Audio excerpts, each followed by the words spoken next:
Hello, everybody. Welcome back to Full Moon Laboratory. This is a series on exercises that you do outside of your cycle, and these exercises are going to help you perform better while you're on the cycle. Last week we spoke about wrist strength and how to work your forearms to make your wrist a lot more stronger, so that you stay on the bike for a little longer and with less pain. Today we are going to talk about ankle strength and how you activate it or help it get stronger around your calf muscles and your ankle joint itself. Now, if you look at your ankle at any point of time, you know it's a pretty flimsy joint. It's a very thin joint, but it is able to bear the entire weight of your body and then some, especially when you're putting a lot of force on it. And that's basically because it is a very flexible joint. It has a lot of flex on it, and because of that, it's able to control the direction in which the force is applied. If it were to be a very rigid joint, then it won't be able to do the things that it does. If you just look at how my arm is positioned, and I'll put a mark over here in post, and if I knock it here, it takes it quite high. But if I open up my palm and then knock it, the palm kind of takes a lot of the impact and distributes it so that the elbow joint doesn't get into a lot of trouble. Same thing is happening with your ankle joint as well. Your ankle joint is basically distributing the load in such a way that it doesn't affect the joints higher above it.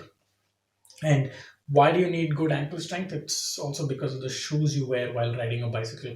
Now, these exercises that I'm going to talk about, or even the basic principles, apply even to runners as well. But it's a little more specific to cyclists, not so much for runners. If you look at your shoes, like I wear these kind of shoes. Now, what happens with these shoes is their soles are very soft.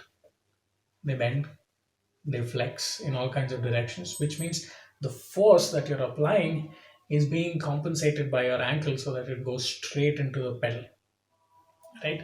So if you're wearing shoes like these, then your ankles are doing a lot more work than they should.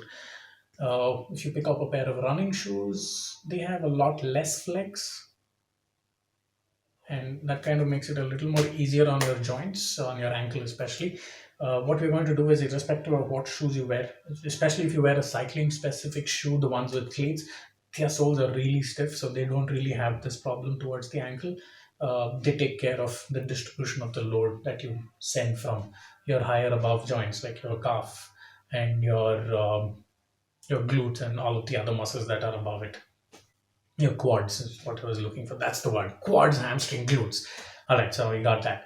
So the exercises that we do, you can do them almost on an everyday basis. They take about maybe 5 minutes of your time. There are a few workouts or a few stretches which you have to do after a ride, especially if the ride has been a little high power or longer distance. You have to do the stretches post every ride. uh, you can do the strengthening exercises on a daily basis every night or whatever time slot that fits into your lifestyle. They take about 5 minutes. You don't need any equipment for this.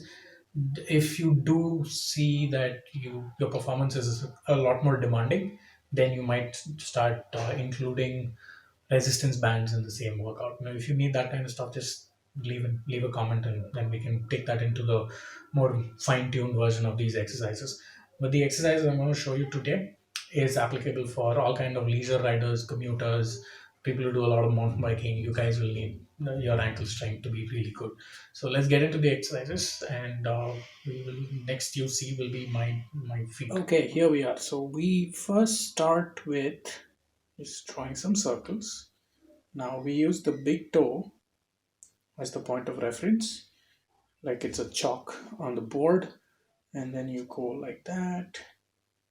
Do about 5 of these, and as you do these, you will start feeling a little pinch or a stretch on your calf muscle here. Now you start doing them in the other direction. Now you'll start feeling a pinch in your calf muscle here. As you do about 5 of these, once you're done with that, push your feet or rotate your ankle outward, sorry, inward, if you were to match it with the other feet or the foot. All right, hold this for about 5 seconds, push it to the extremist point you can reach, and then hold it for 5 seconds. Bring it back to your neutral position, and then turn it to the other side, which is the outside.